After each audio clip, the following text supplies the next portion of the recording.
एक partnership firm जो कि 30% के टैक्स ब्रैकेट में आती है, लीगली हम उसका टैक्स कैसे रिड्यूस कर सकते हैं, इस वीडियो में हम वही डिस्कस करेंगे। तो सपोज हम अगर अपने पार्टनर्स को रेम्यूनरेशन देते हैं, सैलरी देते हैं या फिर इंटरेस्ट ऑन कैपिटल देते हैं, जो कि पार्टनरशिप डीड में लिखा होना जरूरी है, तो उतना हमको इनकम टैक्स के अंदर खर्चा अलाउ हो जाएगा सेक्शन 40 सबसेक्शन बी के अंदर। सपोज एग्जांपल लेता हूं कि 15 लाख रुपए का प्रॉफिट हुआ एक पार्टनरशिप फर्म के अंदर और पार्टनर्स को हमने 12 लाख रुपए की सैलरी इंटरेस्ट उसमें से दे दिया, तो ये 12 लाख रुपए का डिडक्शन अलाउ हो जाएगा। एक पार्टनरशिप फर्म को केवल 3 लाख रुपए के ऊपर टैक्स जमा करना पड़ेगा, दैट टू 30%, जो कि 90,000 रुपए आता है, प्लस एजुकेशन सेस भी आपको देना पड़ेगा। अब कॉरेस्पॉन्डिंगली ये जो 12 लाख रुपए डिडक्शन अलाउ हुआ, जो पार्टनर्स को पेमेंट हुआ, ये पार्टनर्स के हाथ में टैक्सेबल होगा। पार्टनर्स के हाथ में सपोज ये 12 लाख रुपए टैक्सेबल होने जाता है और उनकी इंडिविजुअल अगर कोई मेजर इनकम नहीं है, तो उनको न्यू टैक्स रिजीम के अंदर 12 लाख रुपए तक के कोई भी टैक्स देना नहीं पड़ेगा। क्यों? क्योंकि रिबेट मिल जाता है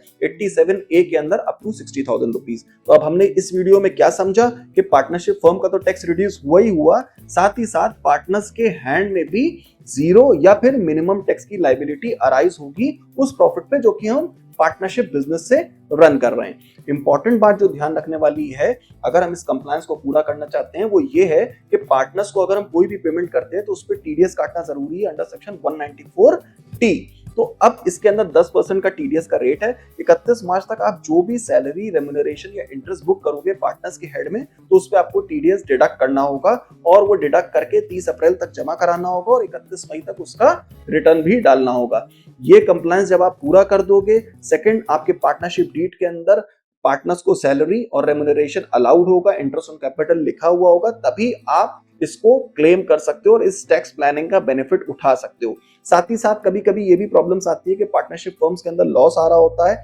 और मैचिंग प्रिंसिपल की वजह से कि कुछ रेवेन्यूज जो मार्च में बुक होने थे वो नेक्स्ट अप्रैल के अंदर बुक हुए हैं, तो हम उनको भी अपने मैचिंग प्रिंसिपल के हिसाब से WIP बुक करते हुए फर्म को प्रॉफिट में कन्वर्ट कर सकते हैं और प्रॉफिट में कन्वर्ट करने के बाद इस टैक्स प्लानिंग से वो पैसे हम पार्टनर्स को ट्रांसफर कर सकते हैं, जिससे हमारा जो भी gross profit net profit ratio है वो हमारा हर ईयर प्रॉपर्ली मेंटेन रहे, अकाउंटिंग स्टैंडर्ड्स के हिसाब से हम बुक्स तैयार कर सकें और पार्टनर्स की भी इंडिविजुअल वेल्थ क्रिएट हो सके अगर वो कहीं पर पर्सनल लोन्स लेना चाहते हैं या इंडिविजुअल बेसिस पे कहीं पर अपने फंड्स को दूसरी जगह पे इन्वेस्ट करना चाहते हैं। इस तरीके की टैक्स प्लानिंग के साथ बने रहें आप सीए ब्रेन्स के साथ, हम आपको ऐसी अपडेट्स देते रहेंगे। Thank you.